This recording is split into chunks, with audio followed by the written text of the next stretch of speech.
Good afternoon po. Ito po yung Emilio Aguinaldo Highway, no? Na-i-vlog ko po kahapon. Plano ko ipakita dito sa video na to yung paraan kung paano mamuhay ang isang seaman na hindi na makabalik. Kamukha sa akin po, lumalabas, pinakusahan ako dahil sa hindi ko pag-amin ng sakit ko na paranoid schizophrenia. So hindi ko naman po sisihin kung sino, hindi, ang sa akin lamang po yung kalutasan ng mga problema ko. So ito pong Emilio Aguinaldo Highway, isa sa pinaka-importanting kalsada dito yan sa Cavite. Tulad po ng nasabi ko, ito po ang nagdudugtong sa Tagaytay at sa Maynila. At ang pinagkunan po ng pangalan na ito ay napaka-importanteng tao bilang presidente ng unang republika. Yung mga opinion ko po, sa akin lang yun. Kung sasabihin kong kahit gano'n si Emilio Aguinaldo, bayani pa rin siya. Importante pa rin yung ginampanan niyang papel sa himagsikan. So wala mo na akong sasakyan, naglalakad lang po ako lagi. At tulad po ng nasabi ko, ang paranoid schizophrenia po pala, marami kang nakikitang hallucinations. Sa ngayon po nakakakita pa ako. Gusto ko pong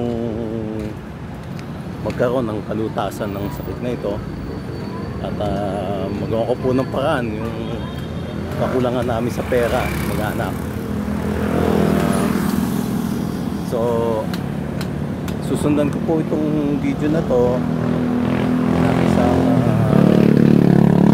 sunod mamaya. Yung JP Rizal po gusto kong puntahan kasi marami po ako makukolektang mga papel doon, ito po yung isang bata, kaibigan ko po. Ito po yung lagi kong hinihingan ng tubig, yung pwesto na to.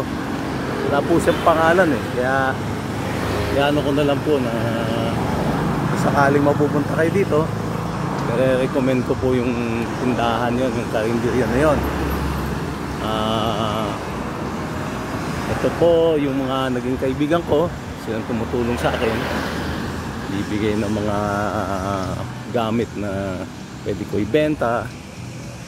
Minsan hinihinga ko ng pagkain. Nabuhayo ako sa panghihingi ng pagkain sa aking mga tao dito. Mabait po sila, wala akong masabi sa kanila. Ang inaano ko lang makaahon kaming pamilya. Yung anak kong bunso makapasok, makabalik ulit sa eskwela, makatapos. Yung anak ko po sa Maynila, makabalik po dito sa amin at makapagtrabaho dito para hindi na po siya namamasahe ng mahal. Trabaho naman po siya dito. Nakikita ko pong pag-asa mapanood itong mga vlogs ko. Kapulutan din po ng aral yung naging buhay ko. So kung sana ako ikwento ito, no? At ito po, nasa proseso ko ng pagkukwento nito. At sa ngayon po, papakiramdaman ko po na bumabawi ako. Pero gayon pa man, kailangan ko po pa rin na magpakita sa doktor para ma-declare na maayos na ako. Ngayon, yung pamilya ko may mga sakit din. At gusto ko pong ipanalangin yung kagalingan nila. So dito po, pupunta ako sa junk shop at ibebenta ko yung karton. So susunod po, magkita tayo sa luego po. Nasa General Emilio Aguinaldo din po ang junk shop na to, tsaka ang malaking motor shop.